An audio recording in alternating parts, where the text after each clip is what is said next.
خدمت دین کے لیے چنا تو اس کا مطلب یہ ہے کہ اللہ نے اپنے لیے چن لیا. یجتبی الیہ، اس میں چلے گیا، اپنے لیے چنا. اور جب آپ کو اللہ رب العزت نے اپنے لیے چنا تو بہت کچھ ملنے والا ہے. تو جو بڑا سودا وہ ذات آپ کو عطا کرنا چاہتی ہے تو اس کی کوئی قیمت بھی تو دیں گے. اور قیمت کی ادائیگی کا وقت موت کے بعد نہیں ہوگا. موت کے بعد قیمتیں نہ چکائی جاتی ہیں، نہ مقرر کی جاتی ہیں، نہ لین دین ہوتا ہے. مر گیا تو بے و شرا ختم ہے.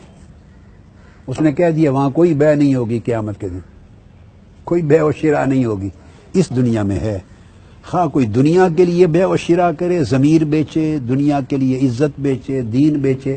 ایسے لوگ بھی دنیا میں ہیں جو دنیا کے لیے دین بھی بیچتے ہیں، دین کا حلیہ بھی رکھتے ہیں، دین کا عنوان بھی استعمال کرتے ہیں، دین کا نعرہ بھی لگاتے، دین کا سارا کچھ کرتے ہیں ظاہر میں اوپر سارا، مگر حقیقت میں اس دین کے عنوان کے تحت سودا دنیا کا لت. تو وہ تو اہل دنیا ہو گئے. اور جو لوگ خالصتاً دین کے لیے چنے گئے تو بڑا سودا جب اللہ کی بارگاہ سے لیں گے تو اتنی بڑی قیمت دینی پڑے گی. اور وہ بڑی قیمت کیا ہے؟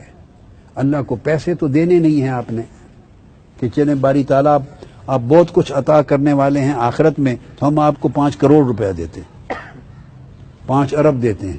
وہ تو اللہ تو محتاج نہیں ہے، وہ تو دینے والا ہے. تو پیسے تو اس نے لینے نہیں تو آپ کیا دیں گے؟ یہ دنیا کی آسائش دیں گے، فراخی رزق. حالانکہ وہ بھی اللہ کی طرف سے ہے، مگر یہ آپ اس پر راضی ہو جانا مطلب ہے آپ نے خوش دلی سے دے دیا، قیمت دے دی. تو آپ کو وسائل زیادہ نہیں ملیں گے جو دنیا داروں کے پاس ہوں گے. کھانا اتنا اچھا نہیں ملے گا، رہنا اتنا اچھا نہیں ملے گا، پہناوا اچھا نہیں ملے گا، دنیاوی طاقت عزت ساز و سامان اتنا اچھا نہیں ملے گا. فقیری ملے گی، تنگ دستی ملے گی، مشکلات ملیں گی.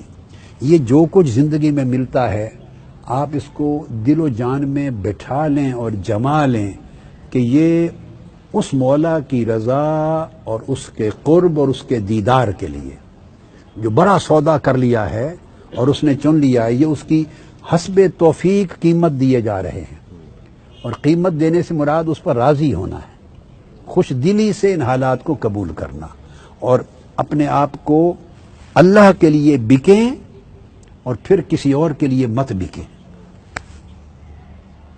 ایک بار اللہ کے لیے بک جائیں اور خوش دلی سے